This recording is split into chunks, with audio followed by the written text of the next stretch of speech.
invitados el doctor, el doctor invitado es el doctor Juan Pablo Luengas, cirujano pediátrico del Hospital Militar, del Hospital Infantil de San José, con su especialización en cirugía pediátrica oncológica. Y el tema está a cargo de mí, de Lina Barón, residente de cirugía pediátrica de tercer año. Vamos a dar 5 minuticos mientras se pueden aceptar a más personas que están pendientes y comenzamos.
El día para las mujeres que sufren de venas varices, para las mujeres en embarazo, para las personas de edad.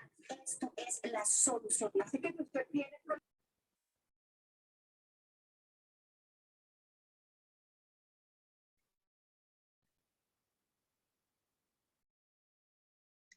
Bueno, muy buenas noches a todos. Vamos a dar inicio a nuestra cátedra. Bienvenidos una vez más a la cátedra Lorencita Villegas de Santos. El día de hoy tenemos un invitado muy especial, el doctor Juan Pablo Luengas, cirujano pediatra oncólogo, como lo referí previamente, con el cual discutiremos un poco sobre los tumores estromales gastrointestinales.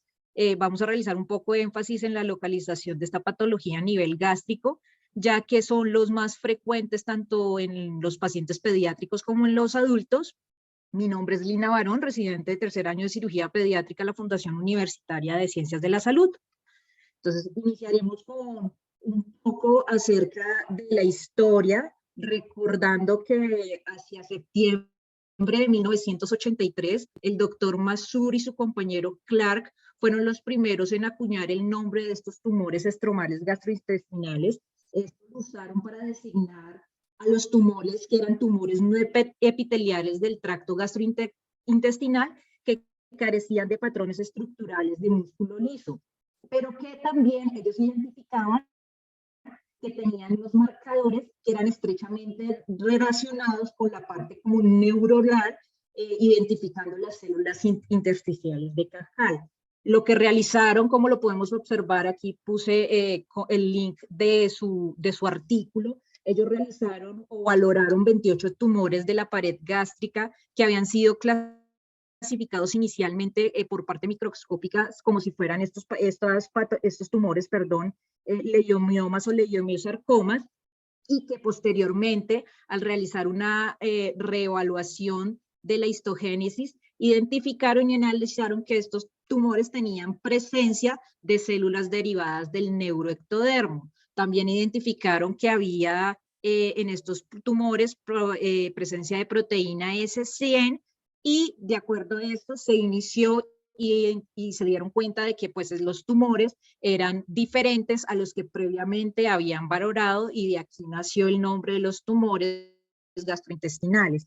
Posteriormente, hacia los años 98, Hirota y sus colaboradores demostraron la presencia del protoncogen c-KIT, que es un receptor de tirosina quinasa 3, necesario para el desarrollo normal de las células intersticiales de Cajal. Este receptor se encuentra localizado en el cromosoma 4 y codifica pues un receptor transmembrana de tirosina quinasa que también va a ser nombrado como el antígeno C117. Normalmente estos receptores van a regular la proliferación, la supervivencia y la diferenciación y la función de la parte de las células intersticiales de Cajal. Entonces, en cuanto a la definición, puede decir que los tumores gastrointestinales son neoplasias derivadas de la parte mesenquimal, específicamente de las células intersticiales de Cajal, las cuales se consideran como un marcapasos del sistema digestivo ubicado entre las capas musculares que hacen parte del sistema nervioso periférico, pues junto a la parte de los plexos. Algo de la epidemiología de esta patología, como podemos valorar en este cuadro de una revisión de la literatura realizada por Martin y Beneš, es una patología poco frecuente en niños. Puede presentar una incidencia de 0.02 por cada 1 millón de niños. La edad más frecuente del diagnóstico es la segunda década de la vida, aproximadamente refieren 13-14 años de edad, a diferencia de los adultos que tienen mayor predisposición para afectar, que no tiene, una predisposición para afectar el género o el sexo. En la parte de los niños vamos a identificar que esta patología se va a asociar más hacia el sexo femenino, aproximadamente 1 por cada 2.3 mujeres, y el sitio más frecuente de localización en un 80% la podemos valorar en el estómago. Digamos que con los estadios iniciales locales más propensos a realizar metástasis en los pacientes, se ha identificado que los pacientes pediátricos van a asociar mayores metástasis ganglionares a diferencia de los adultos, y aparte de esto, digamos que van a tener, a pesar de esto, un buen pronóstico.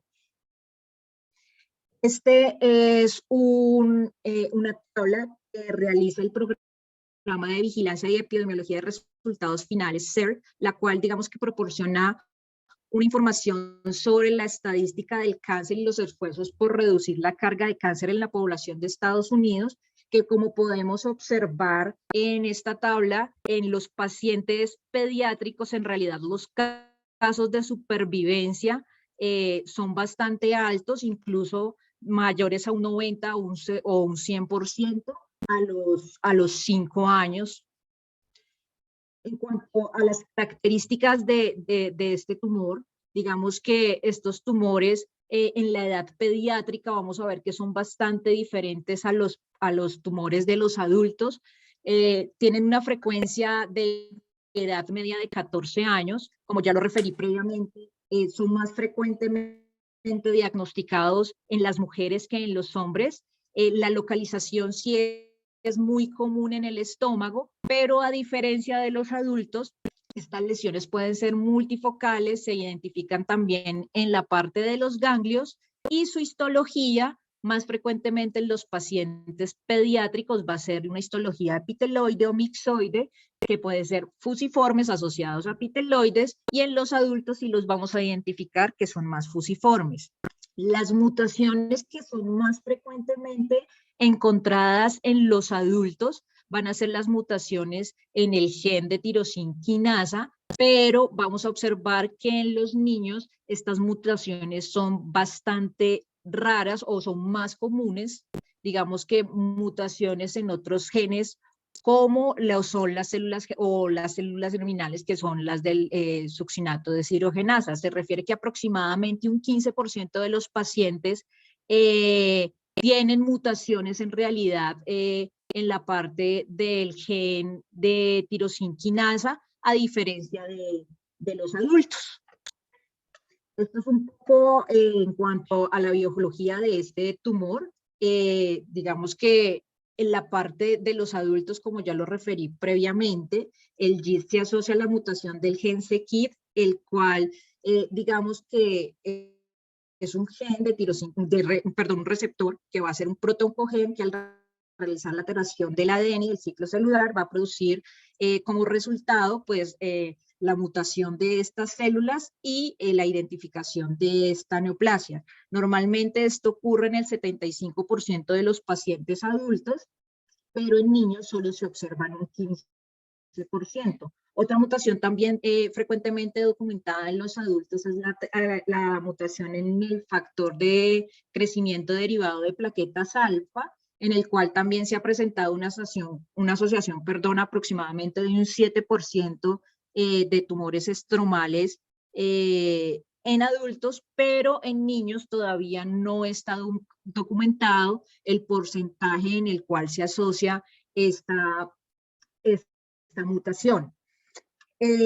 También se han asociado aproximadamente en el 1% alteraciones en el gen BRAF, pero en niños también, digamos que no todavía tenemos esta incidencia muy reportada. Se dice que aproximadamente el 85% de los tumores de los adultos van a tener estas tres formas referidas previamente y que ya los que no tienen esta biología o esta alteración molecular los van a tomar como esos tumores que les refieren como como el tipo salvaje, perdón, que son los que normalmente ocurren en los niños.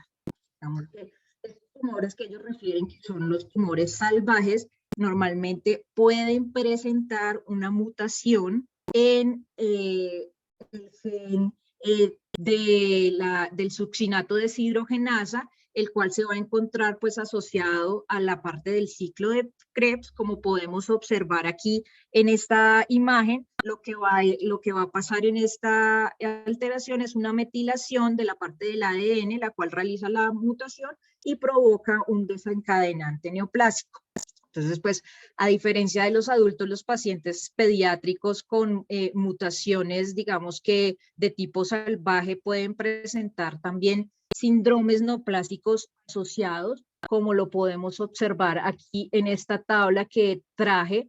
Esos síndromes, digamos que son asociaciones que hacen los tumores gastrointestinales a otros tumores o a otras patologías que fueron identificadas previamente, como por ejemplo la triada de Carney, la cual se refiere que tiene una herencia esporádica, es más frecuentemente identificada en las mujeres y sus manifestaciones clínicas normalmente son un tumor de GIST gástrico epiteloide asociado a un paraganglioma y pueden identificarse también mutaciones, metástasis, neoplasias sincrónicas o metacrónicas como el cordoma pulmonar y las alteraciones moleculares de esta patología aún son desconocidas. En cuanto a otro síndrome que podemos identificar es el síndrome de Carney-Strakis, en el cual, a diferencia del previo, la herencia es autosómica dominante, se da en los dos géneros por igual. También se presenta un tumor de GIST gástrico epiteloide asociado a un paraganglioma y se identifican las mutaciones ya en la parte del succinato deshidrogenasa, que pueden ser las subunidades B, C o D. Para hablar, digamos que un poco de la clínica de estos pacientes, digamos que los síntomas presentados por los pacientes con GIST varían ampliamente.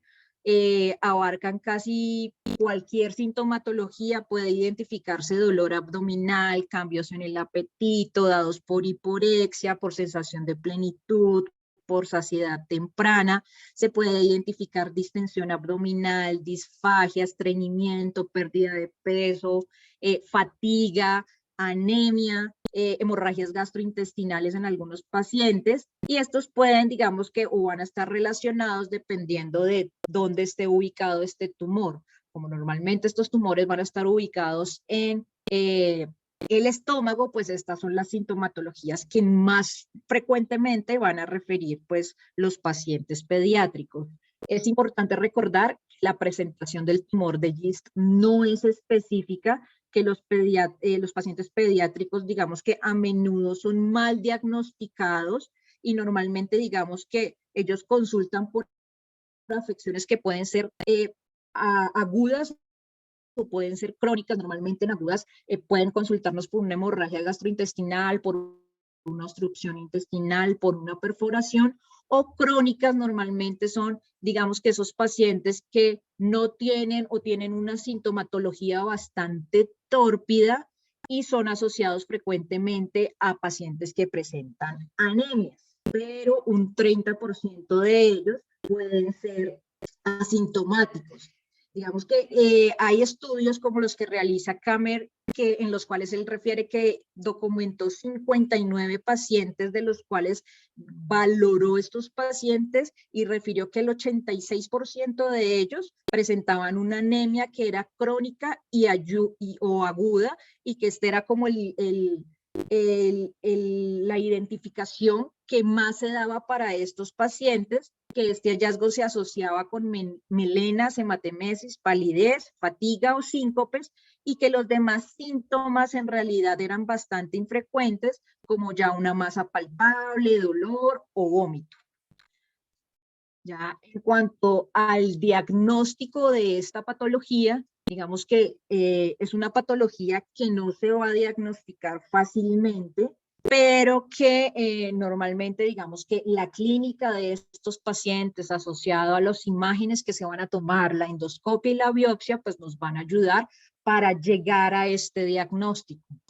En cuanto a la clínica, como ya lo referí previamente, entonces podemos encontrar pacientes con astenia, dinamia, dolor abdominal, con síncope, con sangrados. Al examen físico se pueden identificar sangrados rectales normalmente en estos pacientes. Cabe recordar, como lo dije previamente, que los GIST se encuentran en el tracto gastrointestinal. Los más comunes pues van a estar más o menos en un 60% en el estómago.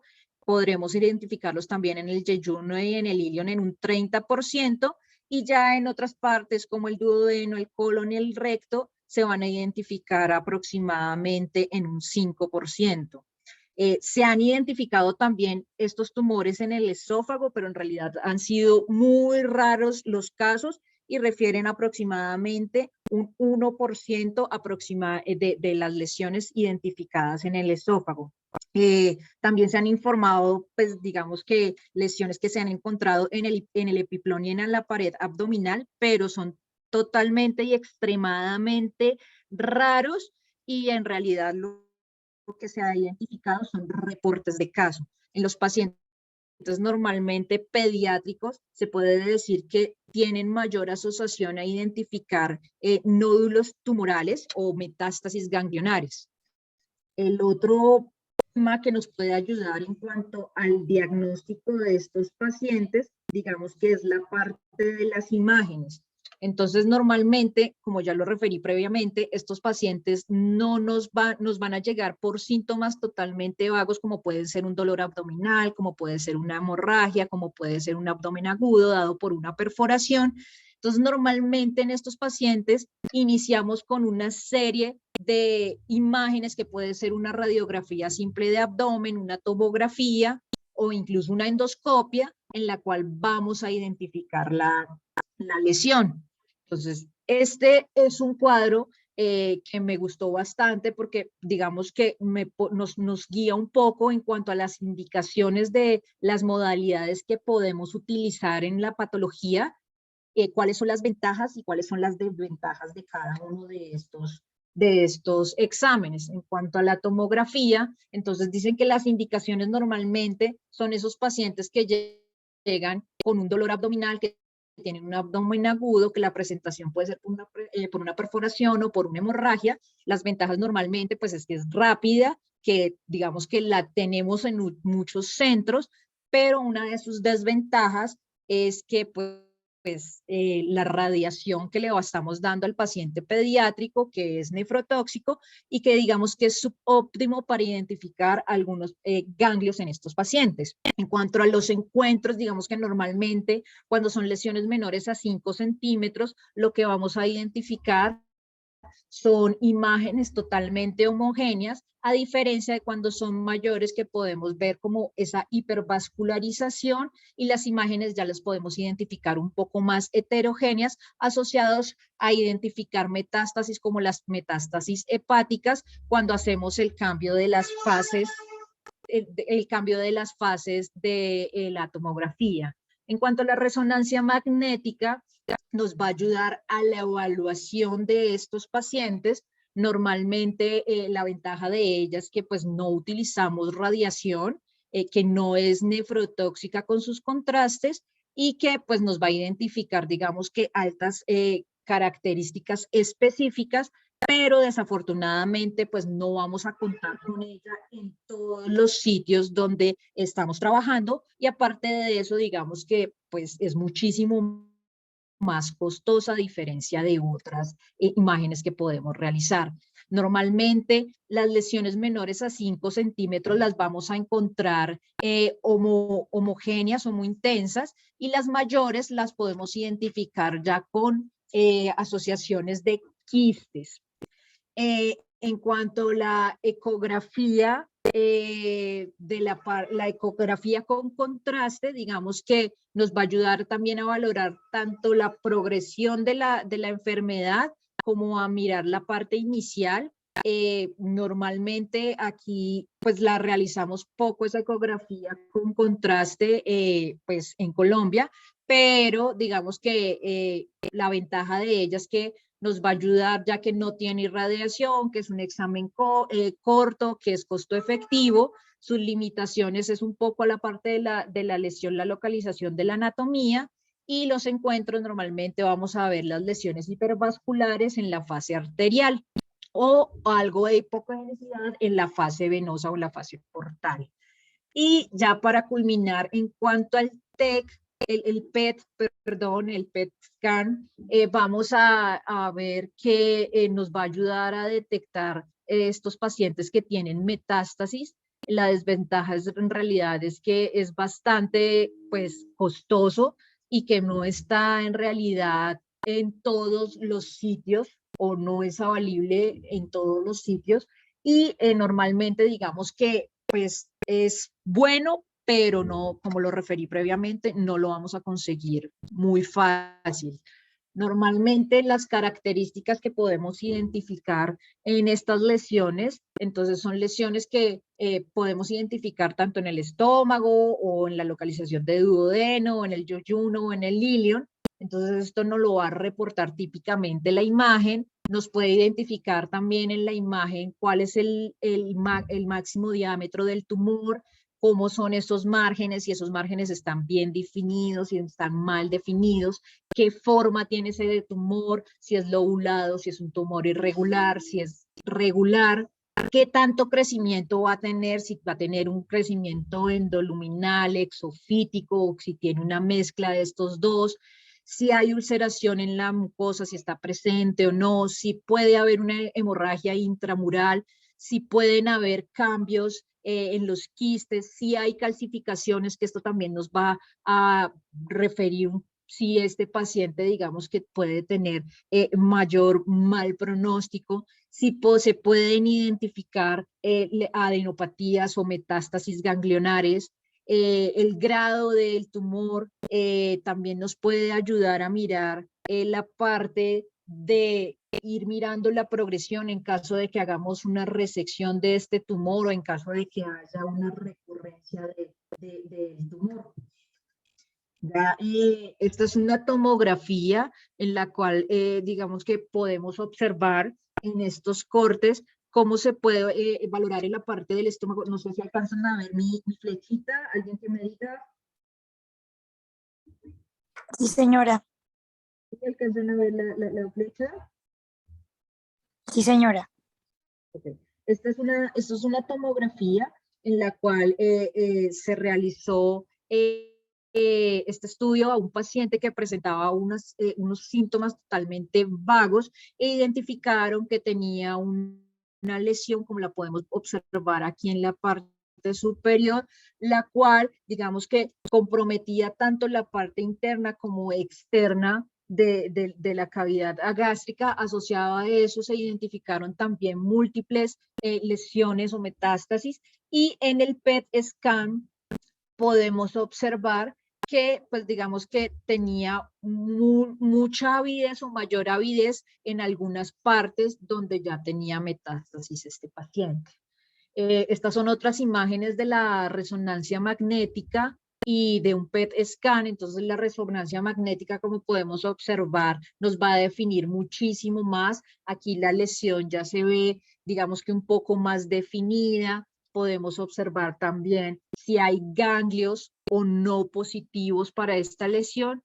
Y el PET, digamos que nos va a marcar, que es lo que vemos acá en la parte inferior, nos va a marcar, digamos que ese metabolismo que tiene este tipo de lesión.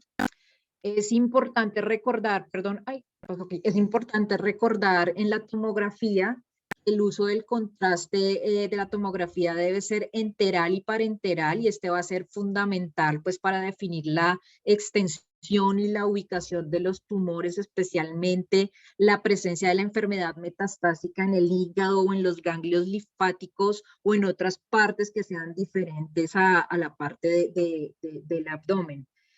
Además, digamos que el uso de esta modalidad va a determinar también las características digamos que más agresivas del tumor, también las podremos identificar aquí.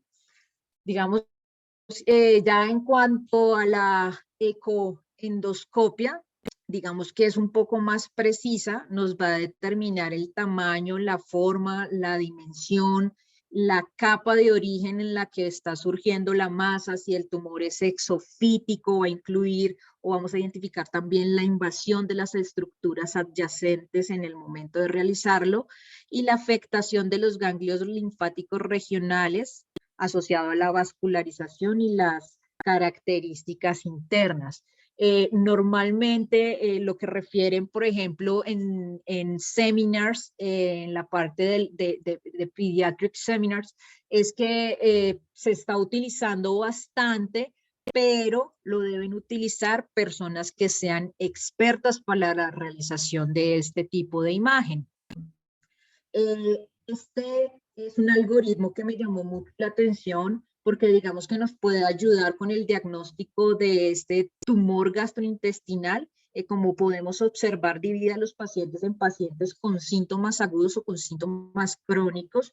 En los síntomas agudos refieren que las hemorragias o las obstrucciones o las perforaciones normalmente uno va a realizar una tomografía o una ultrasonografía, o una endoscopia de vías digestivas, y posterior a esto ya podremos mirar si se va a realizar una intervención o una incisión o vamos a realizar una biopsia para mirar esa patología y esa inmunohistoquímica de estos pacientes, hacer el análisis y llevar o optar por enviar a este paciente a un centro donde tengan los especialistas, es decir, los cirujanos pediátricos oncólogos, más los oncólogos que se encarguen de este tipo de patologías, porque son patologías que en realidad no son frecuentes.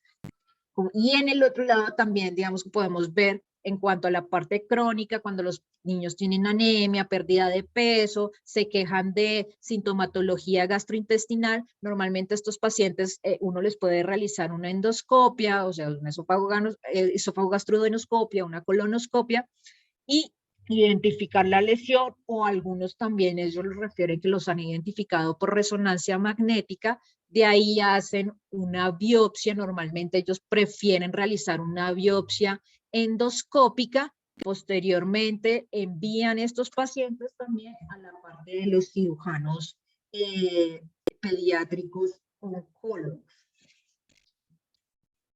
Aparte de, digamos que realizar el diagnóstico, la parte de las imágenes también nos van a ayudar con el seguimiento de estos pacientes. Entonces, normalmente, digamos que podemos hacer el seguimiento de estos pacientes con resonancia magnéticas posoperatorias. Normalmente, cuando hacemos una resección puede ser completa o una resección incompleta, o esa resección que realizamos si el paciente tiene metástasis, o a los pacientes que nos vamos a dar cuenta más adelante que les estamos dando manejo con terapia de inhibidores de los receptores de tirosinquinasa, que queremos hacerles mirar cómo está evolucionando estos pacientes. Ellos refieren que posterior más o menos al año de realizar el manejo, normalmente son ultrasonografías, y que en estos pacientes en realidad ellos no utilizan la tomografía de tórax frecuentemente, ya que hay mayor radiación, y que las metástasis pulmonares no son tan frecuentes como las metástasis que hacen los niños a los ganglios o que hacen los niños a la parte del hígado. En cuanto a la biopsia, digamos que una vez se tiene identificada la lesión por la parte de la imagen, ellos refieren que se puede realizar la biopsia, que la técnica por la cual se realice, ya sea por vía laparoscópica, ya sea por técnica abierta, ya sea realizando una intervención por radiología intervencionista, realizando una biopsia con aguja fina o una endoscopia, no importa cómo se tome en realidad la biopsia, lo importante es no hacer la ruptura del tumor. En contra de realizar, por ejemplo, la biopsia por radiología intervencionista, o realizar una endoscopia y hacer la guía por una ecoendosonografía, es que en realidad se toma muy poco tejido y que se necesita, digamos que aproximadamente 1 centímetro cúbico para realizar pues adecuados estudios y realizar el diagnóstico de esta patología. Entonces es importante siempre recordar la parte del tumor. En cuanto a la histopatología, entonces digamos que dependiendo de la mutación, normalmente vamos a encontrar cómo van a ser esas células. Entonces, normalmente digamos que las mutaciones que son asociadas a la parte del c-KIT, entonces las células van a ser células que pueden ser células fusiformes, o vamos a tener un tejido que se va a encontrar, un tejido mixto que puede ser asociado entre epiteloide y fusiforme. Ya los que son asociados al factor de crecimiento de plaquetas, vamos a identificar que normalmente estas mutaciones, el tejido va a ser un tejido epiteloide, y los pacientes con deficiencias de succinato deshidrogenasa, normalmente estos pacientes se van a identificar tejido epiteloide. Ya las mutaciones RAS o mutaciones BRAF más raras, normalmente se va a encontrar también un tejido fusiforme. Lo que más frecuentemente se encuentra en los niños son esos tejidos epiteloides, o ese 15% que está asociado con mutaciones de KIT. Podemos, digamos que encontrar una histopatología que es mixta en estos tumores. Este es un algoritmo que realiza el Instituto Nacional de Salud, donde ellos realizan como una clasificación que según el tamaño, el número de mitosis, van a estimar el riesgo van a estimar el riesgo de malignidad que pueden presentar estos pacientes. Entonces ellos refieren que tumores menores a 2 centímetros con mitosis menos de 5 tienen muy bajo riesgo de malignidad.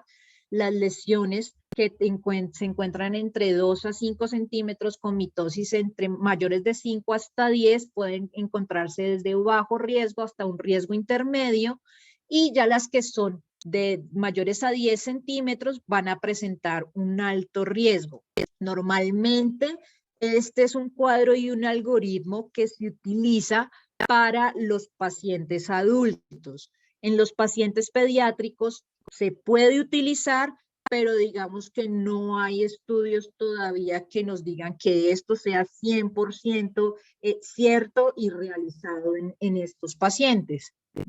Esta pues es una patología de un tumor de gastrointestinal, pero este pues era un tumor resecado en un adulto, entonces podemos identificar que era un tumor que no tenía era de un niño, perdón, que era un tumor que no tenía una cápsula, que era un tumor grande, mayor de 10 centímetros, que no era un tumor que estuviera bien delimitado, entonces fue difícil su resección, pero pues digamos que esta es la forma macroscópica en la cual podemos identificar este tipo de tumores. En cuanto a la parte, digamos que de la inmunistoquímica de estos pacientes, normalmente el inmunofenotipo más identificado, casi en el 95% de estos tumores, va a ser el CD117, independientemente de la localización, de la histología o del comportamiento biológico de estos tumores, digamos que siempre van a pintar para CD117. El CD3422 se puede identificar entre el 60 al 80% de estos tumores y menos frecuentemente, digamos que van a expresar los tumores, el SMA o la proteína S-cianodesmina. Ya para hablar un poco de la parte del tratamiento, entonces vamos a hablar en cuanto a la enfermedad que es localizada cuando tenemos un tumor primario. Podemos, digamos que hacer una resección, como podemos valorar en esta imagen, por múltiples técnicas. Entonces, normalmente podríamos realizar resecciones endoscópicas. Lo importante de estas resecciones cuando se realizan endoscópicamente es que la persona que las está realizando sepa cómo se deben hacer y en caso de tener una complicación, sepa cómo va a ser el manejo de esta complicación. Normalmente se puede considerar que se puede hacer una resección endoscópica cuando los tumores o las lesiones son menores a 5 centímetros. Incluso algunos estudios refieren o que cuando son menores a 2 centímetros, que estas lesiones sean en realidad superficiales, que no estén, digamos que muy profundas hacia la parte del músculo y que, como lo referí previamente, el cirujano tenga la experiencia para realizarlas. La resección laparoscópica, digamos que también es utilizada cuando se hacen resecciones en cuña. Entonces, normalmente es la más utilizada cuando están haciendo este tipo de resecciones y puede ser también apropiada cuando no estamos ante un tumor gástrico, sino un tumor en otra parte a nivel intestinal. Ya las técnicas híbridas, en realidad, los reportes son raros, son series de casos los que se han referido, refieren que se pueden hacer estas técnicas híbridas en tumores que son de 0 a 10 centímetros en cuanto a su tamaño, y normalmente ellos refieren que hacen una asistencia endoscópica para mirar qué tantos márgenes de resección y la preservación de el tejido se puede realizar por medio de esta técnica. Y ya la resección abierta son para tumores que sean mayores a 10 centímetros, que normalmente son esos tumores que sean extragástricos y que no se puedan manejar por la vía laparoscópica.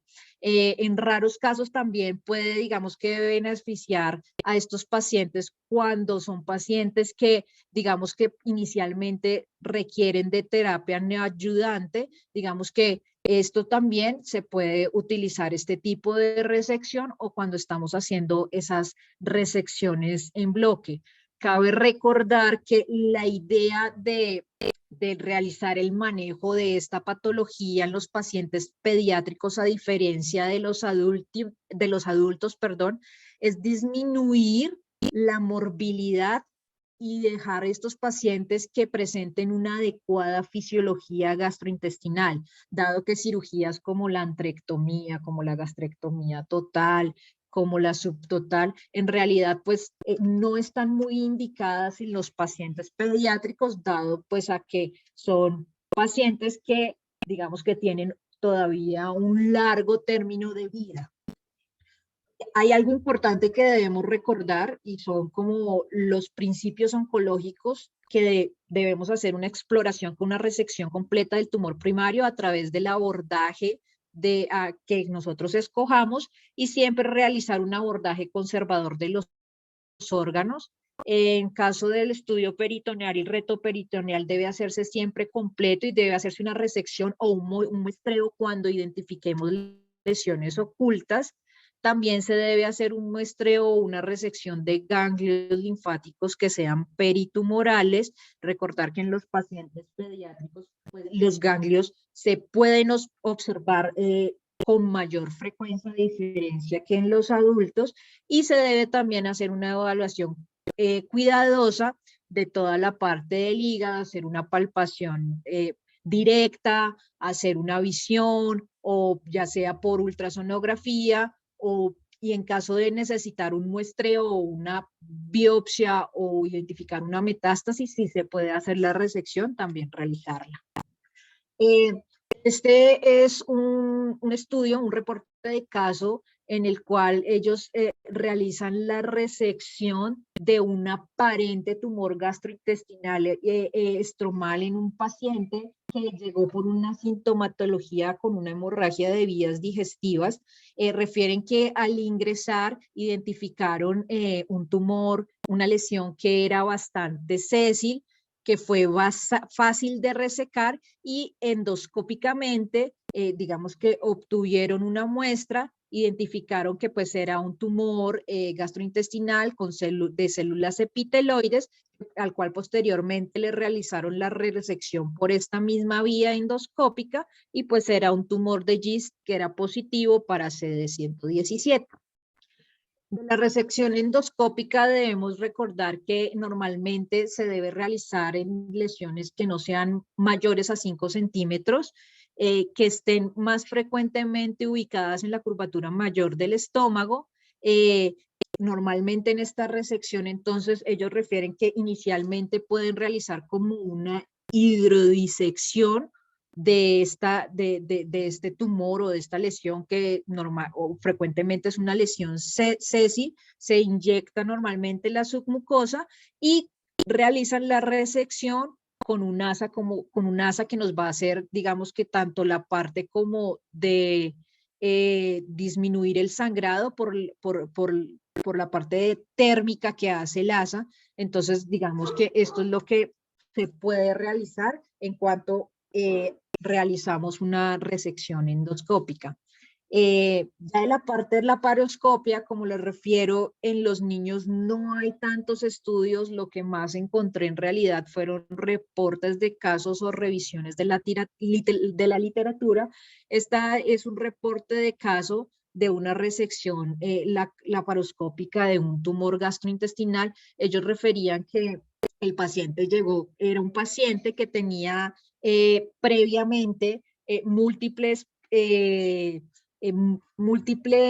enfermedades, entonces era un paciente que presentaba patologías cardíacas, que había estado varias veces hospitalizado, que tuvo una enterocolitis cuando nació y en uno de sus estudios, en una ultrasonografía, identificaron una lesión gastrointestinal, la cual medía aproximadamente 4 por 3 centímetros. Entonces, al realizar la valoración de esta, tomaron una tomografía, identificaron esta lesión, la cual llevaron a una resección endoscópica y pues identificaron esta lesión, una masa nodular, la cual al realizar posteriormente el estudio identificaron que era pues un tumor de GIST. Ellos refieren que ellos entraron previamente sin saber claramente que esta era la patología a la cual se estaban pues enfrentando en este momento. Ya en cuanto a la resección local o la resección en cuña, digamos que uno de los artículos que encontré de Otani, él refiere que las resecciones de los tumores de GIST gástricos que son menores a 5 centímetros se pueden realizar por esta técnica. Normalmente se hace una técnica de cuña laparoscópica y que no se ha notado recurrencia a mediano plazo en estos pacientes después de 3 meses de realizar esta sección.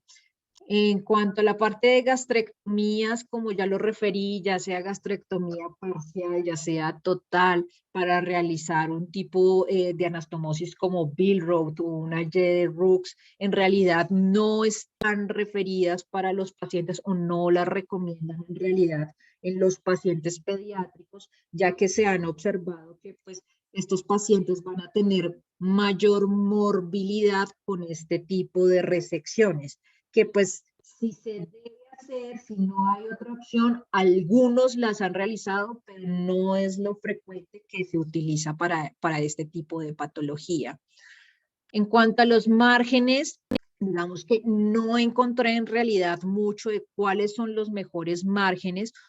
Algo que referían en una de las revisiones, que ya era una revisión bastante viejita de 2007, referían que unos márgenes macroscópicos de aproximadamente 1 centímetro suelen ser suficientes para lograr los márgenes que sean microscópicamente negativos, pero que cualquier margen que sea negativo es aceptable, ya que como podemos, ya que estos pacientes pueden tener también alta asociación a recurrencias. Ya para hablar un poco de la parte de la enfermedad metastásica, en realidad ellos refieren que si la enfermedad se sabe, se conoce de la enfermedad metastásica en la resección primaria, entonces se debe continuar con lo planeado de la resección, pero que se debe adicionar posoperatoriamente una terapia ayudante, pero en los niños, digamos que todavía no hay muchos estudios que hayan demostrado que esto les ayuda con la parte de la metástasis. Solo, digamos que esos pacientes que tienen mutaciones en el gen c-KIT son los pacientes que, digamos que les ha ido muchísimo mejor en cuanto a la parte de las metástasis. Y ya cuando es una recurrencia o cuando es una resección primaria, se dice que pues estos casos en realidad pues ya se toman totalmente hacia las manos del oncólogo, de los cirujanos pediátricos oncólogos, que son los que saben de estos temas, que normalmente si estas metástasis son sintomáticas, pues se debe dar un manejo, una resección así sea local paliativa, para mejorar un poco la sintomatología de estos pacientes, asociado también a dar una terapia adyuvante con agentes en realidad seleccionados para el tipo de mutación. Esto es algo en cuanto a la parte de la terapia ayudante. El más frecuentemente utilizado en los niños es el imatinib, que los pacientes pediátricos con GIST va, digamos que a manejarse en los que tienen mutaciones en la parte del gen KIT o en la parte del receptor, del PDGFRA, que normalmente digamos que el Instituto Nacional de Cáncer refiere que se debe dar en espera a una respuesta similar a la que se está dando actualmente en los pacientes adultos como terapia adyuvante, pero que en realidad no se ha estudiado mucho en los pacientes pediátricos. Ya este es un resumen que realicé para la parte de cómo sospecharlo. Entonces la sospecha clínica, que en realidad no es una sospecha que sea muy florida o que sea muy frecuente realizar la sospecha de esta, pero normalmente pues con las imágenes, con la endoscopia, con toda la parte de la clínica, podemos llegar, digamos, a dar una sospecha de esto, podemos realizar una biopsia y posterior a la biopsia, pues hacer toda esta parte del test genético y mirar si nos estamos enfrentando a una patología que sea ese 15% que son mutaciones de los receptores KIT, en los cuales digamos que podemos seguir las guías de los adultos, o en estos pacientes que los refieren como esos tumores que son tumores salvajes, que se pueden llegar a ver alteraciones, como lo referí previamente en la parte de la línea del succinato de deshidrogenasa, donde digamos que esos tumores que son localizados o que son resecables, que no tienen tanta morbilidad, normalmente podemos hacer la resección y la observación de estos pacientes. De los pacientes que son en realidad asintomáticos, pero que la lesión no es resecable y que digamos que es mayor la morbilidad en el momento del manejo quirúrgico, podemos iniciar o tratar de hacer terapia con inhibidores de receptores de tirosinquinasa, y si no progresa, podemos observar estos pacientes. Ya en los pacientes que son sintomáticos, si son resecables, entonces estos pacientes si son resecables, pero el tumor es muy grande, entonces normalmente podemos hacer una resección, que esta resección puede ser paliativa, o si se puede hacer total, porque está localizado, pues hacer esa resección local. Si no, aunque como lo dije previamente, no está reportado en la literatura todavía con buenos análisis estadísticos, podemos realizar en estos también, en estos pacientes también, el manejo con terapia de inhibidores de la tirosinquinasa. Esta es, digamos que una actualización en cuanto al tratamiento y el desenlace de los tumores estromales gastrointestinales, una revisión de la literatura, una revisión, perdón, sistemática que ellos realizan, donde identifican, ¿qué pasó aquí que no me deja ver? Perdón, donde identificaban, no sé qué pasó, identificaban aproximadamente 115 pacientes, qué pena que no deja ver la tabla anterior. Estos pacientes, digamos que fueron valorados y ellos identificaron que los pacientes que normalmente tenían patologías que eran patologías que tenían de mayor tamaño, que tenían mayor mitosis y que tenían tumores que eran fusiformes, tenían peor pronóstico a los pacientes que tenían pues menor tamaño y menores mitosis. Como les referí previamente, aunque no se sigue frecuentemente el índice y el pronóstico de las mitosis, lo referido por los estudios, normalmente digamos que se puede realizar, y digamos que en esta revisión sistemática, como nos lo dicen, pues podemos utilizar tanto el tamaño como la parte de la mitosis y el tipo de tumor para, digamos que, hacer un pronóstico en este tipo de pacientes. Ya para culminar, no sé si está el doctor Juan Pablo ahí, le queríamos hacer algunas preguntas que teníamos.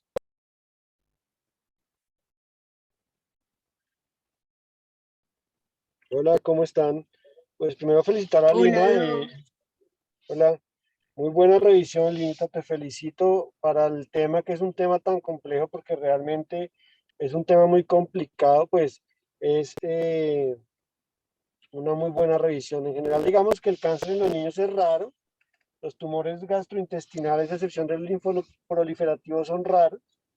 Tumores gástricos son más raros, y el GIST, pues como ves, es muy raro. Digamos que Sí, de señor. esos tumores sólidos que uno ve una sola vez en la vida y no lo vuelve a ver. Entonces, pues saberlo es muy importante, porque debe hacer parte del armamento del diagnóstico diferencial de estos tumores, ¿no?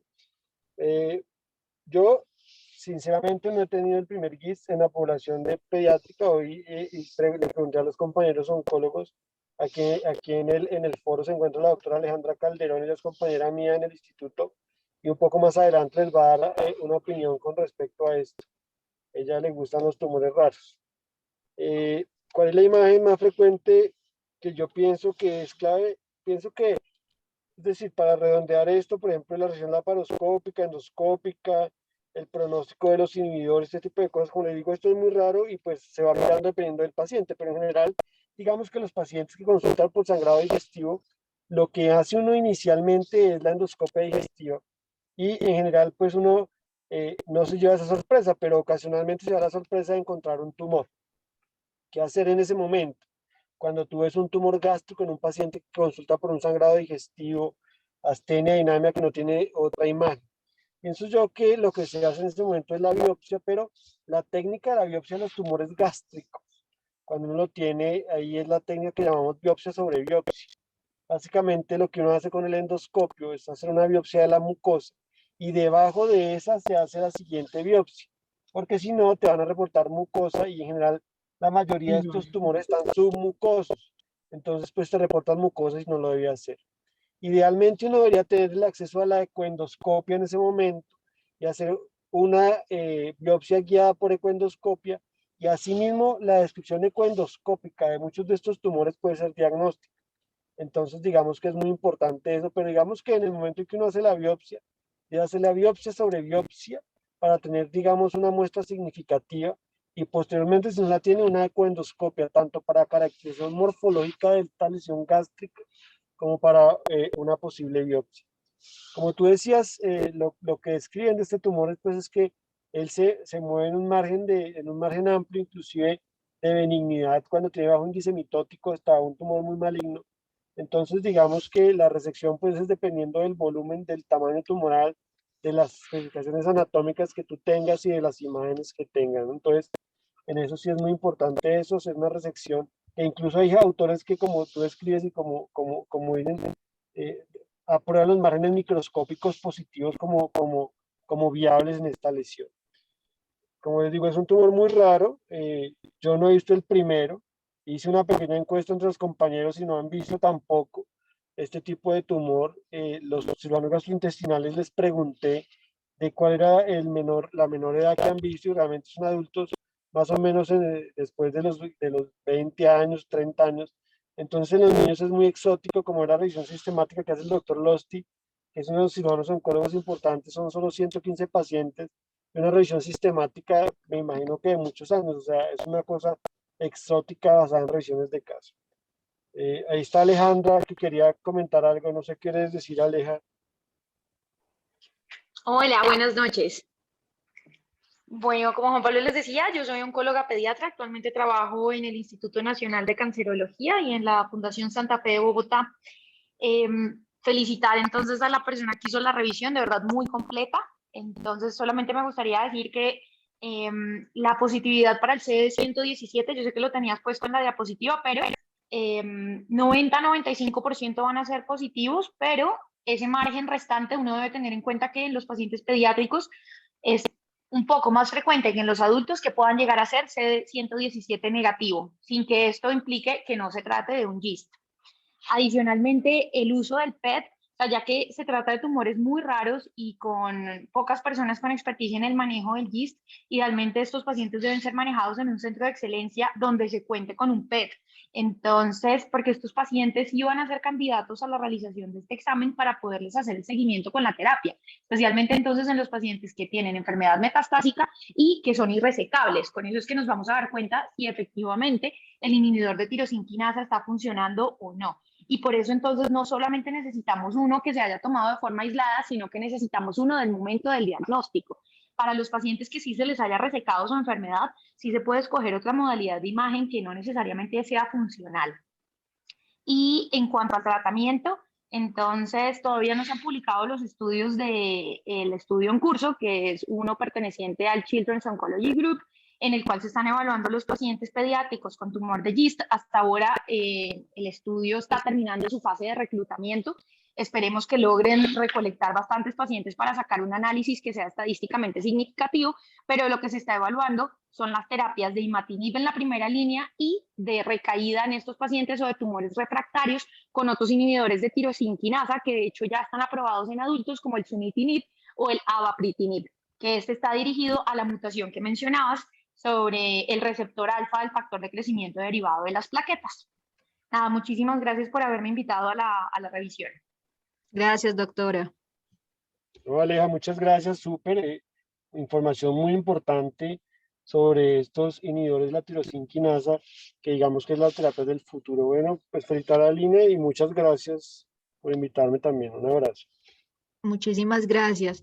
Pues bueno, ya como conclusiones, pues a ver que el tumor de Gist es una patología pues que es poco frecuente en los pacientes pediátricos, que se debe pensar en realidad ya como un diagnóstico diferencial de diagnósticos en realidad finales, que siempre se debe manejar por un cirujano oncólogo pediátrico que tenga la experiencia y la parte de oncología pediátrica, y que pues en realidad aún no se cuenta con la literatura adecuada en la parte pediátrica de tanto del manejo quirúrgico como del manejo médico. Muchísimas gracias.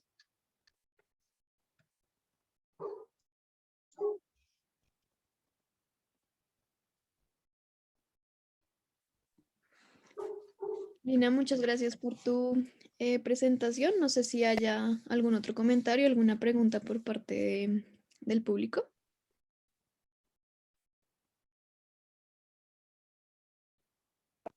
No, muchas gracias por la presentación y a los doctores también, gracias por los comentarios.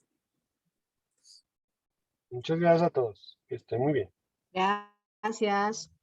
Gracias, buenas Muchas noches. gracias. Buenas noches. Hasta luego. Gracias, buenas noches.